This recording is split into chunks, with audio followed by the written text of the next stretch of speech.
Peace be upon you. In Surah 3, we read about the history of Mary and the Immaculate Conception of Jesus. And it reads, "The angel said, O Mary, God has chosen you and has purified you and has chosen you from all the women. O Mary, you shall submit to your Lord and prostrate and bow down with those who bow down." That Mary has selected out of all the women in the human race from the time of Adam to the end of the world, Mary was the one who was selected to bestow this gift that God has given her. And it continues in 3:45, says, "The angel said, O Mary, God gives you good news. A word from him whose name is the Messiah, Jesus, son of Mary. He'll be prominent in this life and in the hereafter, and one of those closest to me. He'll speak to the people from the crib as well as an adult. He'll be one of the righteous." Now you would think Mary would be so enthralled, so overjoyed that out of all the women she was selected to conceive Jesus, that he would be such an influential character, both her and him, in this world, that they're markers for the end of the world. Now, how did she react when this news was given to her versus when she went through the birth process? In Surah 19, verse 23 says, "The birth process came to her by the trunk of a palm tree. She said, I am so ashamed. I wish I were dead before this happened and completely forgotten." Now, who would have thought that this would have been the response from Mary, a righteous woman, that God has bestowed one of the greatest blessings upon, and her immediate response during the birth process is, "I wish I were dead before this happened and completely forgotten."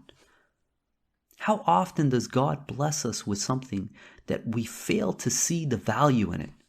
In 2:2:16 says, "Fighting may be imposed on you even though you dislike it, but you may dislike something which is good for you, and you may like something which is bad for you. God knows while you do not know." If we believe in God, we trust in God, we worship God alone, we have to understand that every single thing that happens to us in this world is for our good. Things don't happen to us, things happen for us. And if we view things under this perspective, we will trust God wholeheartedly and know that these events that take place, this hardship, the adversity, anything we face, is for us to draw closer to God, to learn from this, to be blessed by this. But sometimes it's hard to see that. We see another example in Surah 18 about Moses and his teacher. When Moses sought out his teacher told him, "You can't stand to be with me. How can you stand that which you do not comprehend?" And Moses insisted that he take him under his wing, and he did. And what did he do? The first thing this guy did is he goes and he bores a hole in a poor fisherman's boat. And Moses objects, says, "Why did you do this?" And a guy warns him and reminds him, says, "Look, I told you can't stand to be with me." Then they see a young boy, and this guy kills this child. And Moses again objects. And then at the third instance, they were in a town begging for food, begging for provisions, and no one gave them anything. But they saw a wall about to collapse, and this guy patches the wall, and Moses says, "You could have asked a wage for that." And it's at that point that the guy says, "Okay, we have to part company." But he explained to Moses the reason for these three things. He bore a hole in the ship because there was a king coming, confiscating every vessel for his army. And God, knowing that this was a good believer, wanted to make sure that this boat was not confiscated. So he rendered it temporarily defective. So when the king's men come looking for this boat, they say, "Okay, this one's out of service," and he's able to keep it. Now you put yourself in the perspective of that fisherman. You see someone has borrowed your boat and they put a hole in it. And you're thinking, "My God, why did this happen to me?" And then immediately the army comes trying to confiscate the boat and they pass your boat. And you say, "Thank God this happened for me." Same thing with the parents. They will never know the reason they lost their child. But if they trust in God, they would understand that this didn't happen to them, it happened for them. God was blessing them with a good child, one that was going to be righteous, was going to treat them well. And same thing with the orphans and the wall. Underneath that wall was a treasure that belonged to two orphans.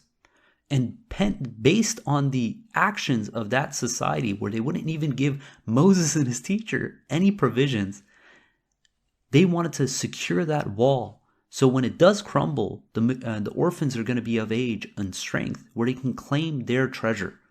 Because needless to say, with the level of greed that society was portraying towards Moses and his teacher, if that wall collapsed prematurely, they would have confiscated the treasure and the orphans would have had nothing. But this lesson is that everything happens for a good reason. If we trust in God, God does not put anything to waste. But it's hard for us to see that. If we see these things in cross sections, you see Mary, this young child, conceiving a child outside of wedlock, you would think, what a catastrophe. How could this happen? Why would God allow this to happen? Not realizing what a blessing this was for her and future generations. One of the extreme examples of this is Job. Now, we don't have much information in the Quran about Job other than the fact that he went through extreme hardship. But the Bible has an entire book to the story of Job.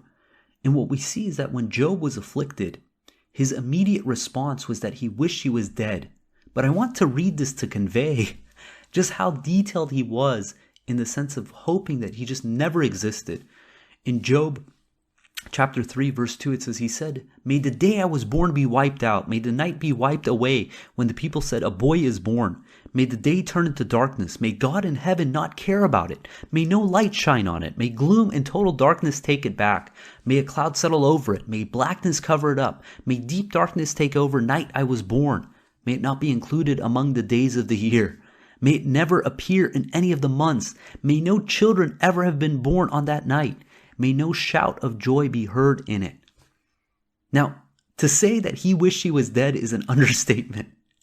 He wished that it never existed, but he did not realize that all this happened per God's design in ways that he could not comprehend.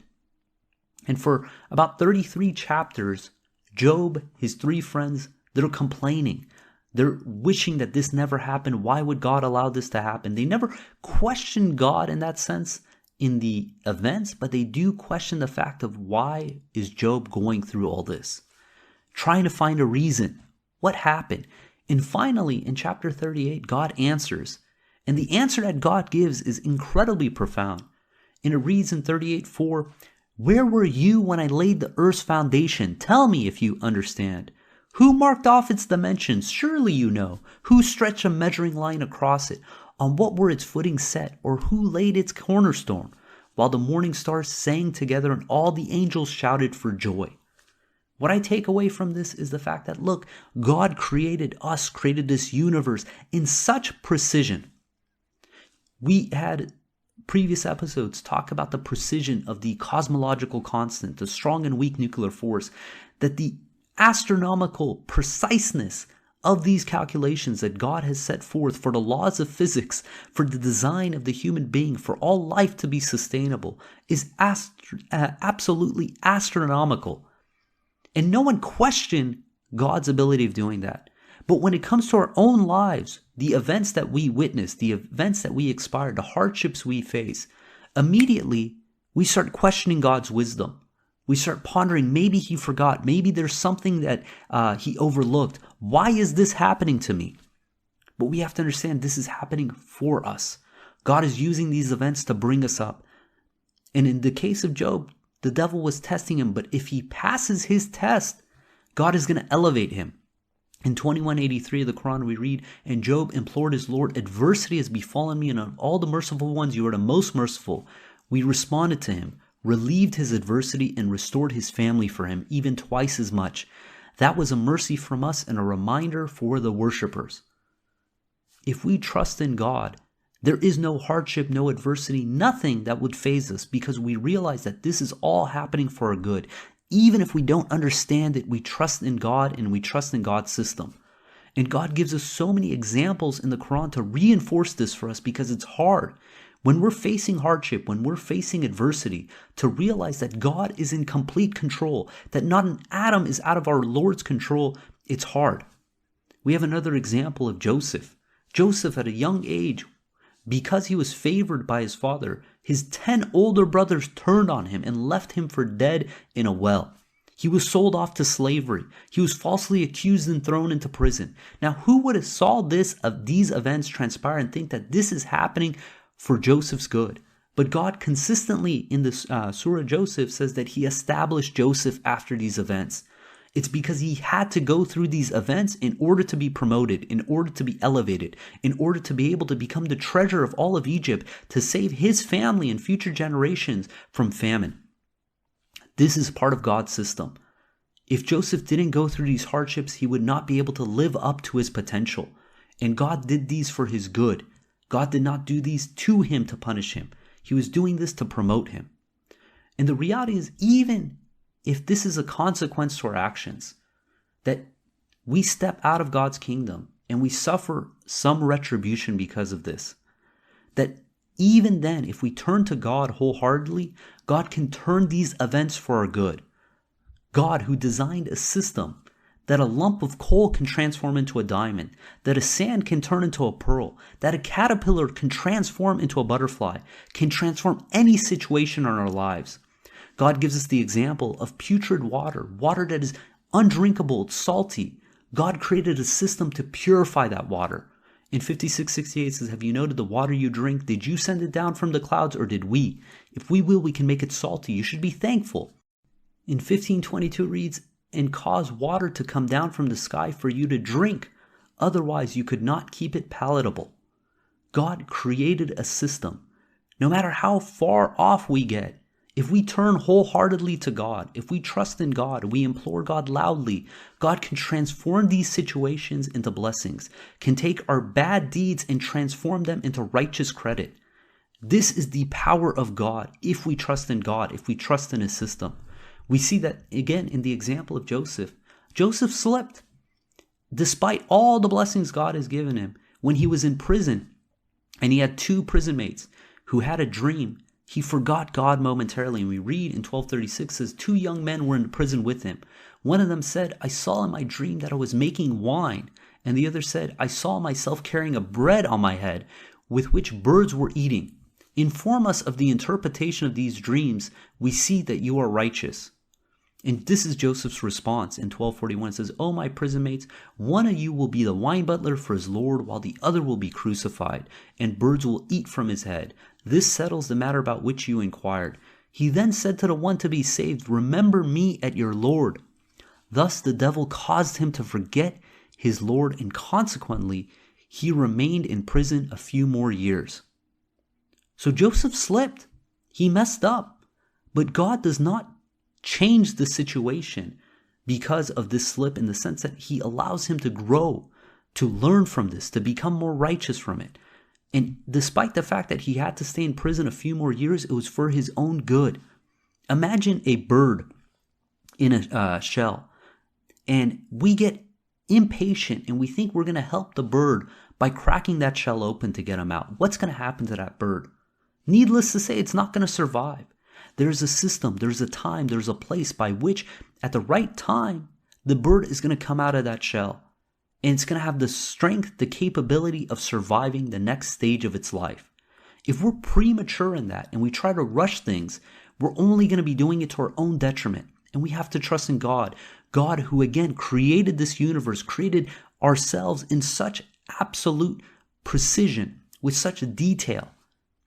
He controls every aspect of our life, and if we trust in Him wholeheartedly, He's going to make any event that takes place for our good. In Surah 32, verse 21, it says, we let them taste the smaller retribution of this world before they incur the greater retribution hereafter, that they may take a hint and reform.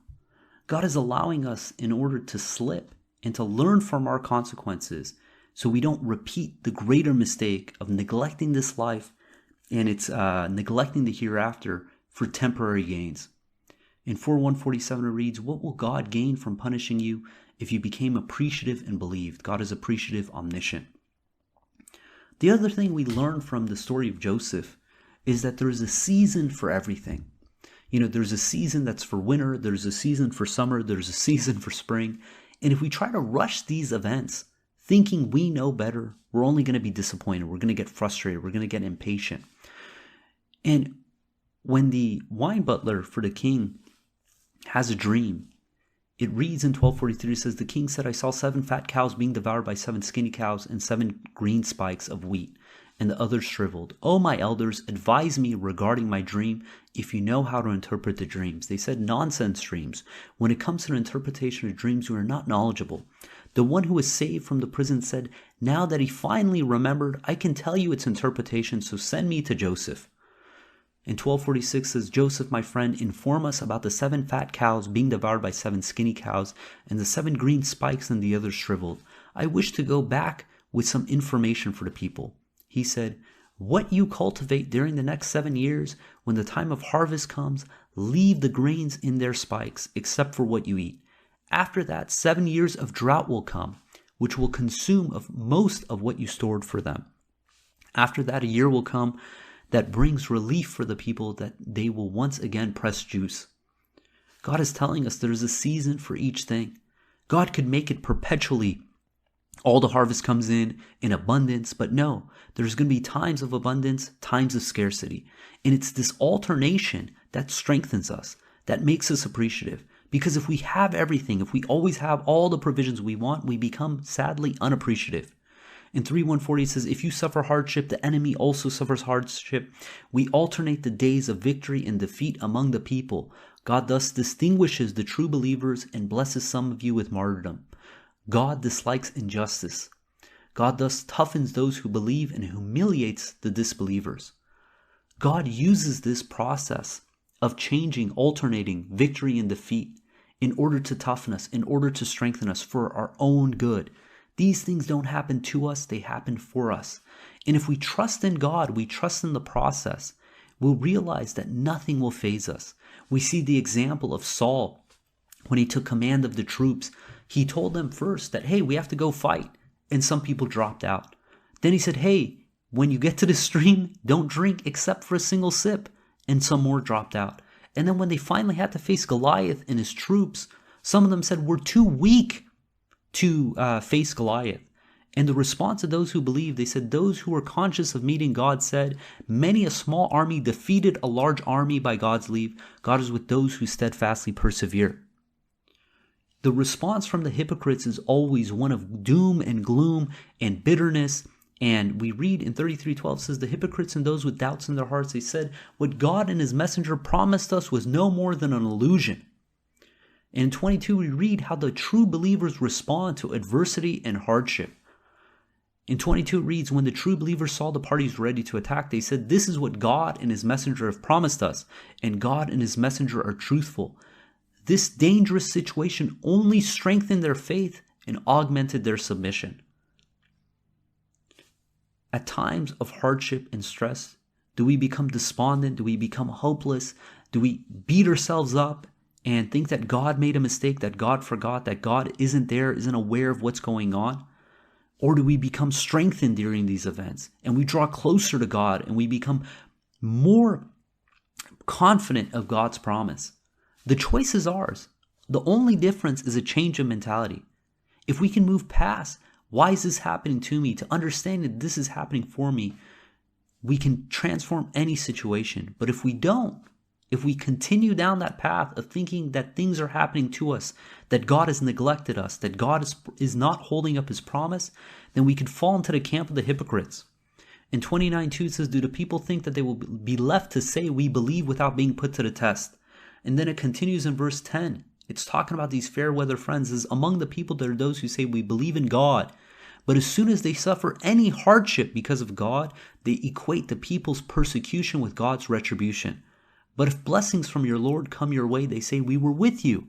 Is God not fully aware of the people's innermost thoughts? God will most certainly distinguish those who believe, and he will most certainly expose the hypocrites.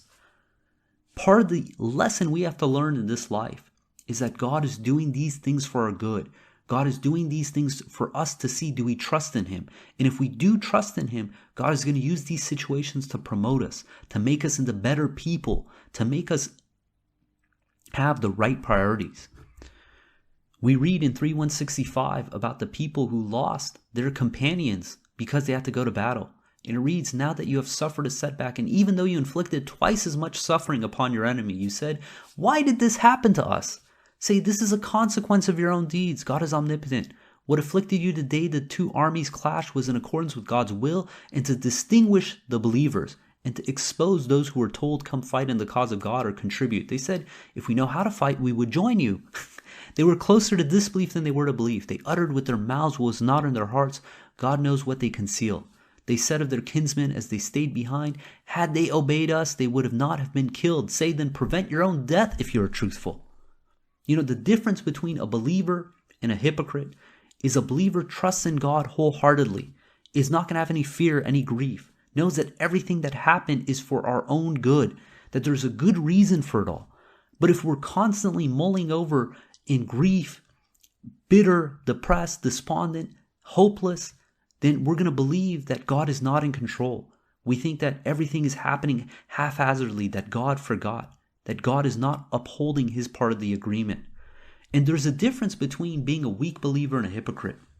A weak believer realizes the truth, but might have troubles with the conviction. A hypocrite, on the other hand, tries to change God's system to meet their narrative, to meet their understanding. Rather than accepting they have these shortcomings, they're trying to change God's system. And this is the telltale sign of a hypocrite. But a believer, on the other hand, they trust in God's process. They're not concerned about the outcome or how things appear because they know that God is in complete control. There's a saying that says we can't control the winds, but we can adjust our sails.